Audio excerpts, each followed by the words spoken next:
నాన్న అవునరా మరో పెళ్లి చేసుకుని నా అర్చనకు ద్రోహం చేయలేను. నిద్రాహారాలు మానేసి ఇలా కుమిలిపోతూ పిచ్చివాడు అయిపోయి మాకు ద్రోహం చేస్తావా? నిన్ను అర్చన్ని మర్చిపోమని చెప్పటం లేదు బాబు. అర్చనికి దూరమైన బాధను మర్చిపోమంటున్నావు. నా బిడ్డ ఎలాగూ పోయింది, కనీసం నువ్వైనా సుఖపడు. ఈ మాట అత్తగా కాదు బాబు, తల్లిగా చెప్తున్నాను. నేను అర్చన భర్తగానే బతుకుతాను తప్ప మరొకరి భర్తను కాను. నీకు చనిపోయిన భార్య ఒక్కరితే కాదురా, బతుకున్న తండ్రి కూడా ఉన్నాడు. నేను ఓ భార్యకి భర్తనేరా.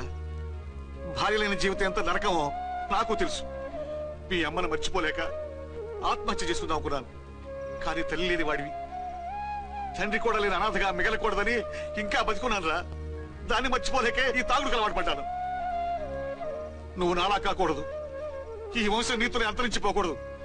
నీకు తోడు ఈ ఇంటికి ఆడదికు కావాలిరా. చనిపోయిన భార్య మీద ఉన్న ప్రేమ బతికున్న ఈ తండ్రి మీద ఉంటే పెళ్లి చేసుకో, లేదంటే చెప్పు, ఏ రైలుకెందో తలబిడి చేస్తాను. కాదనకు బాబు. మీకోసం కాకపోయినా మా కోసమైనా ఈ పెళ్లి చేసుకోండి సార్. మీరు ఈ పెళ్లి చేసుకుంటే పైన అమ్మగారు కూడా సంతోషిస్తారు. సరే, మీ ఇష్టం. రాంకోటి, ఇప్పుడు నాకు చాలా ఆనందంగా ఉందిరా. ఈ శుభ సందర్భంలో ఫుల్ పీకేస్తారా? లేదు, ఈ రోజు నుంచి నేను మందు మానేస్తున్నా. ఇదిగో, ఈ రోజు నుంచి నీ డ్యూటీ అల్లుడు గారి దగ్గర కాదు, మా దగ్గర. పద అమ్మాయిని చూద్దాం. అలా అయితే మంచి పోజులో ఉన్న అబ్బాయి గారి ఫోటో ఒకటి తీసుకోండి, పెళ్లి కూతురు చూపిద్దాం. అబ్బాయి బాగానే ఉన్నాడు. ఒరిజినల్ ఫిగర్ చూస్తే ఇంకా బాగుంటాడండి, కత్తిలా ఉంటాడు. చూసుకోవడానికి బాగుంటాం కాదు, చేసుకోవడానికి బాగుండాలి. నా సిద్ధాంతాలకి ప్రిన్సిపల్స్ కి తగ్గట్టుగా ఉండాలి. అంటే నా కాబోయే భర్త శ్రీరామచంద్రులా ఉండాలి. అంటే నామాలు కిరీటాలు పెట్టుకుని బాణాలు వదులుతున్నారండి. షటప్. గెటప్ లో కాదు, బుద్ధిలో రాముడు లాంటి వాడై ఉండాలి. లాంటి వాడేంటమ్మా, శ్రీరామచంద్రుడే అనుకో. రాముడైనా సూర్పడకను చూసాడేమో కానీ మా వాడు డ్యూటీలో లేడీ కానిస్టేబుల్ ఉంటే షూస్ తప్ప ఫేస్ చూడడు. కట్నం పైసా అడగకూడదు. మా సీఏ గారికే బోల్డ్ అంత ఉంది. కాకపోతే మా వాడికి ఇదివరకే పెళ్ళయిందా? అబ్బే లేదమ్మా, ఇదే మొదటి పెళ్లి. ఇది వరకు ఎన్ని సంబంధాలు వచ్చినా అతను చేసుకోనున్నా అంట. ఏ ఏదైనా ప్రాబ్లమా? కాదు, అమ్మాయిలు నచ్చగా నీ ఫోటో చూసి బాగా ఇంప్రెస్ అయ్యంట. నువ్వు గనక ఓకే అంటే నాకు ఓకే. అదేంటండి, అబ్బాయికి రెండో పెళ్లి అమ్మాయి చెప్పలేదే? చెప్తే ఒప్పుకోదని. అందుకని అబద్ధం చెప్పి పెళ్లి చేస్తారా? ఉద్యమాలని విప్లవాలని తిరిగి దీన్ని చేసుకోవడానికి ఎవరూ ముందుకు రావడం లేదు. రాక రాక మీ సంబంధం వచ్చింది. రైటే, కానీ రెండో పెళ్లి గురించి చెప్పకుండా పెళ్లి చేస్తే ఆ మూడు ముళ్ళు పడి 3 రాత్రులు గడిస్తే అన్ని సర్దుకుంటాయి. అంటే మోసం చేసి చేయటం. ఇందులో మోసం ఉంది. ఇదేమన్నా మొదటి భార్య బిడ్డల్ని పెంచాలా, ఆ భార్యతో భర్తను పంచుకోవాలా? అది కాదండి, అమ్మాయి బాగా ఫాస్ట్. ఒక పెళ్లిలో చూసాం, తర్వాత ఏదైనా గొడవ చేస్తే. అలా చేస్తే నా కూతురే కదమ్మా నష్టపోయేది. ఆయనంత ధైర్యంగా చెప్తున్నప్పుడు మనకేంటండి?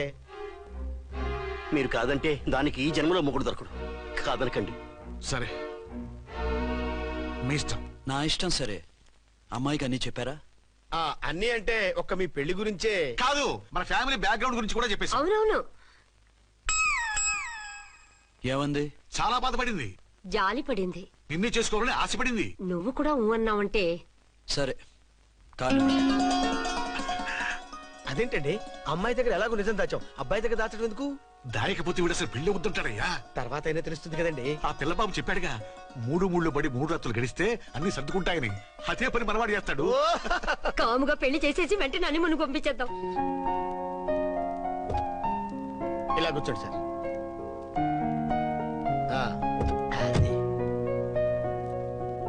Happy honeymoon. Thank you.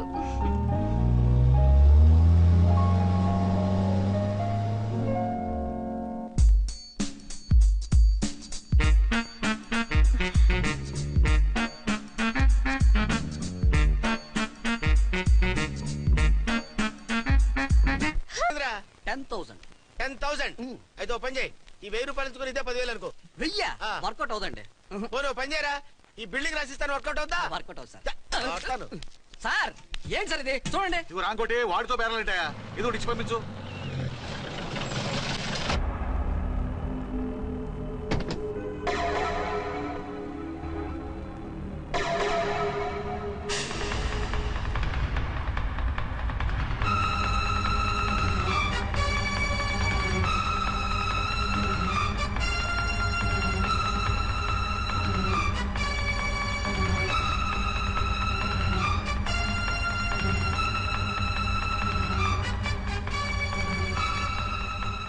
మావయ్య అమ్మా రాంకోటి అచ్చనా నువ్వు చనిపోలేదు మావయ్య, బతికే ఉన్నాను. ఆయన ప్రేమే నన్ను బతికించింది. బాబు మీ మనవడు.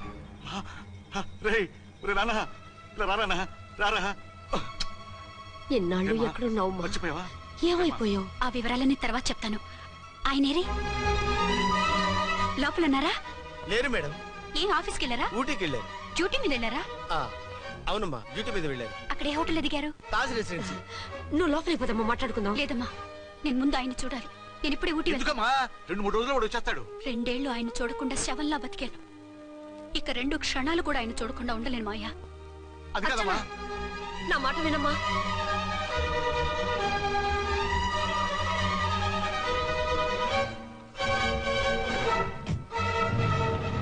ఇప్పుడెలా? అది అర్థం కావట్లేదు. అల్లుడు గారికి మళ్ళీ పెళ్లి చేసామని బాధపడాలో, కూతురు బతికొచ్చిందని సంతోషపడాలో తెలియటం లేదు. నాకు అసలు ఏమీ అర్థం కావట్లేదు. ఈ టెన్షన్ నేను తట్టుకోలేను. వేసేస్తా, మళ్ళీ మందేసేస్తా. రామకోటి, అమ్మాయి గారు వచ్చేసారని, పెళ్లి విషయం తెలియనివ్వద్దని వెంటనే అల్లుడు గారికి ఫోన్ చేసి చెప్పు.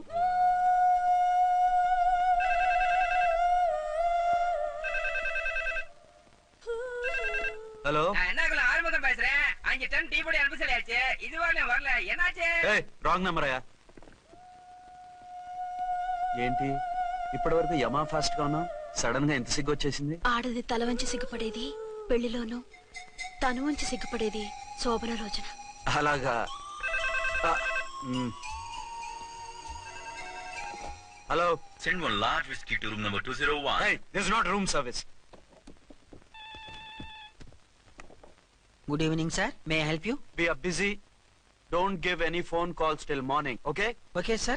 I will give instructions to the operator. Have a nice sleep. Good night, sir. Thank you. Okay. Hello.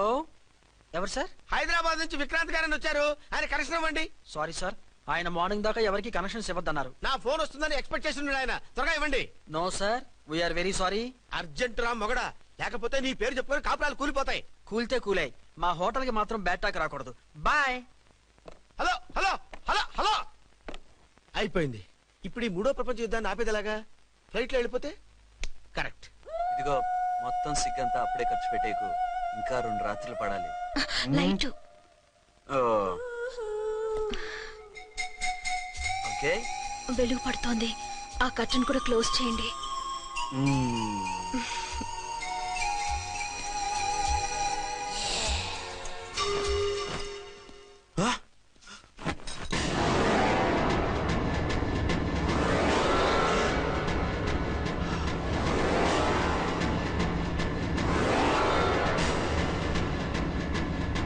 ఏంటలా తొంగి చూస్తున్నారు? ఏం లేదు, ఇప్పుడే వస్తాను.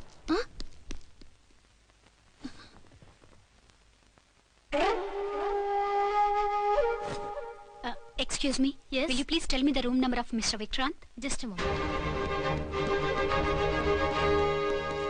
అర్చన,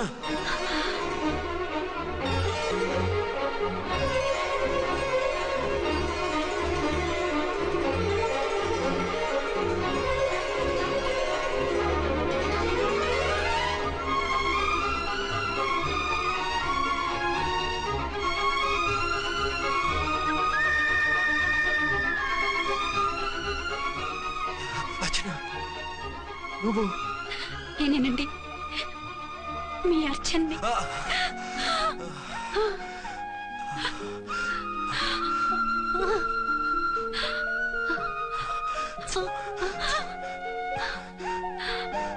మన బాబండి. డాడీ. అరే నాన్న,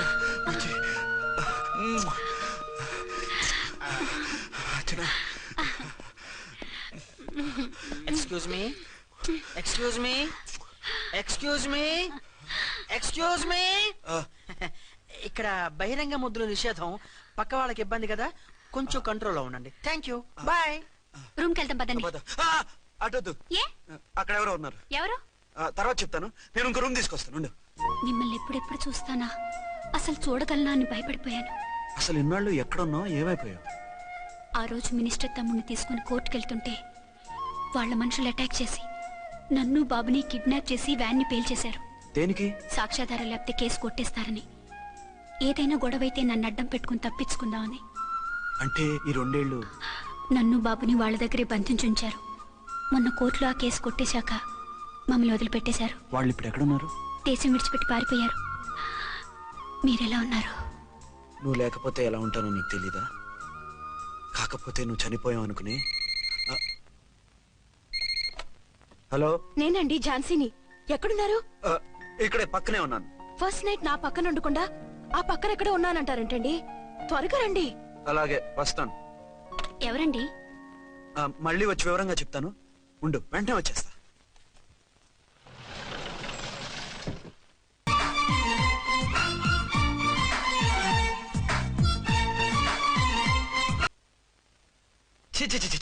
పెద్ద ఉద్యోగం రిజైన్ చేసి పారేసి వెళ్ళి ట్యాంక్ బండ్ మీద మామిడి తాండ్రా మ్యాంగో జెల్లీ అని అమ్ముకోవడం బెటర్. ఏమైంది? ఏమైందా? ఇవాళ ఫస్ట్ నైట్ అన్నా సరే కుదరదు. వెళ్ళి ఇప్పటికిప్పుడు ఆ టెర్రస్ ని పట్టుకోవాలంటాడు. అంటే ఫస్ట్ నైట్ లేదన్నమాట. ఫస్ట్ నైట్ ఎందుకు లేదు? బోల్డ్ నైట్లు ఉన్నాయి. ఒరే రాంకోటి ఇలా రా. సార్. మేడం గారు బ్యాగులు తీసుకో. అలాగే. నువ్వు వాడు కూడా హైదరాబాద్ వెళ్ళిపో. నేను ఈ టెర్రస్ సంగతి చూసుకుని 2-3 రోజుల్లో వచ్చేస్తానుగా. బుద్ధి లేక పోలీస్ డిపార్ట్మెంట్ మనిషిని చేసుకున్నాను. మమ్మీ ఆకలేస్తుంది. సరే ఉండు, కిందికెళ్ళి ఏదైనా తీసుకొస్తాను.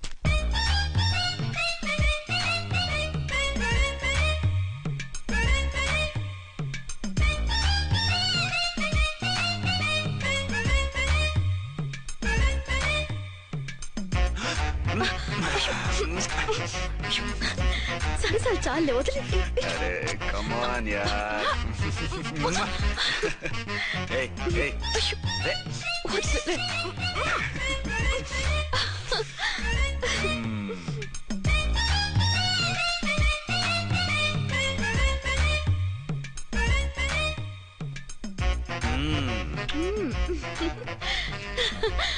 రూమ్ లో కామ్ గా ఉండి లిఫ్ట్ లో రెచ్చిపోతున్నారేంటి? వెళ్ళిపోతున్నావుగా, ఎమోషన్ కంట్రోల్ చేసుకోలేకపోయినా.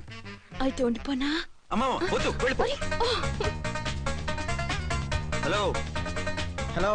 మా రూమ్ ఖాళీ చేస్తున్నాం. ఏ రూము? ఏ రూమ్ ఏంటి? మా రూమే. మరి 206? 206 ఎవరిదండి? 206 మా ఎస్పీ గారిది. ఆ రూమ్ కూడా ఖాళీ చేస్తున్నాం. రండమ్మా, కార్ రెడీగా ఉంది. బయలుదేరు. త్వరగా వచ్చేయండి. బాయ్. అమ్మయ్యా, ఓ పని అయిపోయింది. అదేంటి నువ్వు కూడా బ్యాగ్ సర్దేస్తున్నావు? నువ్వు కూడా ఏంటి, ఇంకెవరన్నా సర్దుతున్నారా? అదే మా బాస్ ఆమీర్ ఖాన్ గారు, ఆయన కూడా ఇప్పుడే బ్యాగ్ సర్దారనమాట. మనం ఇంటికి వెళ్ళిపోదాం. ఇప్పుడా? తను ఇప్పుడే వెళ్ళింది. తనెవరు? అదే మా బాస్. వెళ్ళింది అంటున్నారు. అబ్బే డీ కాదు, డూ. వెళ్ళాడు. టెన్షన్ లో ఏం మాట్లాడుతున్నా నాకే అర్థం కావట్లేదు. టెన్షన్ దేనికి? నువ్వు వచ్చావు కదా. నేను రావటం మీకు ఇష్టం లేదా? చచ్చా, చాలా ఇష్టం. నువ్వు వచ్చిన టైంలోనే ఆఫీసర్ రావడం ఇష్టం లేదు. సరే పదండి. ఇదిగో 2 రోజుల నుండి వెళ్దాం వచ్చిన. మిమ్మల్ని చూడాలనే తొందరలో అమ్మతోనూ మామయ్యతోనూ సరిగ్గా మాట్లాడకుండా వచ్చేసాను. కావాలంటే 2 రోజులు ఆగి వద్దాం. 206 చెక్అవుట్. Thank you sir. దయచేసి ఇక మీదట మా హోటల్కి ఇలా 2 AC 3 AC ఫ్యామిలీస్ తీసుకురాకండి ప్లీజ్. ఓకే, అలాగే చేద్దాం. మీరు ఎంతగా చెప్పాలా? ఏంటంటున్నారు? ఏం లేదు, వీళ్ళ హోటల్ బిజినెస్ చాలా డల్ గా ఉంటుందంట. వచ్చినప్పుడల్లా ఇక్కడే ఉండమని రిక్వెస్ట్ చేస్తున్నాడు. నువ్వు పద. వస్తావయ్యా? వద్దొద్దు, వెళ్ళండి చాలు.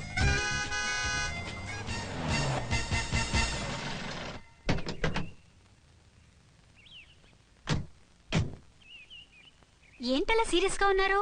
కామెడీగా ఉండలేక. ఏమైంది? మాకేం కాలేదు, మీకే ఏమైనా? మాకేమవుతుంది? అదే మన ప్రయాణం గురించి వరి అవుతున్నట్టున్నారు కదా నాన్న? అవునా బాగారు బాగారు. రే అల్లు గారు, అప్పుడే వచ్చారేంటి? అర్జెంట్ పని ఉండి వచ్చేసాను. మరి మా అమ్మాయిది? మీ అమ్మాయ కాన్వెంట్కి వెళ్ళింది. కాన్వెంట్ కా? ఎందుకు? ఎందుకంటే చదువుకోవడానికి. ఈయనెవరు? ఈయనకి మామయ్యనే. దూరం, బాగా దూరం చుట్టాం. దూరం ఏంటి, బాగా దగ్గర అయితేను. మా అమ్మగారి తమ్ముడు గారి పెదనాన్న గారి బావగారి బావమరిది తోడలుడివి. నువ్వెలా దగ్గర అవుతావయ్యా? మాట్లాడుకుని ఊనం. అంత దూరం.